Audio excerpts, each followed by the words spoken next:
పేరు వీరగాని రాంబాబు అండి. నాది సీతనపల్లి గ్రామము. నేను గత 8 సంవత్సరాల నుంచి వనామీ కల్చర్ చేస్తున్నాను.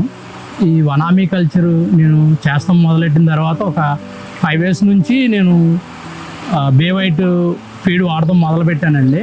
ఆ బే వైట్లో ఫస్ట్ ఎన్రిచ్ వాడాను, తర్వాత వనామాక్స్ వాడాను, తర్వాత ఇప్పుడు అడ్వాన్స్ కూడా వాడుతున్నానండి. నాకు ఈ వనామాక్స్ ఎన్రిచ్ కంటే ఈ అడ్వాన్స్ ఇంకా బాగుంది. ఇప్పుడు నాకు ఫీడింగ్ వచ్చి FCR 1:1 కూడా వచ్చిన టైం కూడా ఉందండి. అలాగే కాకుండా ఈ బే వైట్లో నేను మెడిసిన్స్, మినరల్స్ కూడా వాడుతున్నాను.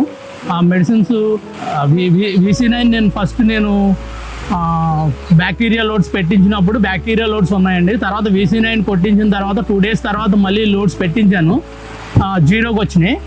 నాకు బాగా అనిపించింది. తర్వాత అలానే నేను మినరల్స్ బేమిన్ వాడాను, తర్వాత బే సాఫ్ట్ కూడా వాడానండి. బే సాఫ్ట్ కూడా మొన్నే లాంచ్ చేశారు. అయినా ఇది చాలా బాగుంది, నచ్చింది. హార్డ్నెస్, వాటర్ హార్డ్నెస్ అవన్నీ కొంచెం బాగా తగ్గినాయి.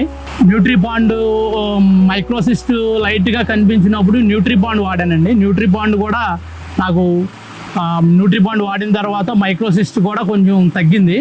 ఇవన్నీ చూసిన తర్వాత నాకు బాగా నచ్చినాయి. ఈ మెడిసిన్స్ కూడా బాగా నచ్చినాయి, మినరల్స్, మెడిసిన్స్. దాంతో నేను ఈ వాటర్ బేస్ బాగుందనిపించి నేను ఇదే వాడుతూ కంటిన్యూ చేశానండి. అలానే నా తోటి రైతులకు కూడా ఇది బాగుందని అడ్వైస్ చేస్తున్నాను. మీకు నచ్చితే మీరు కూడా వాడండి, బాగుంది. నా సజెషన్ అది. Thank you.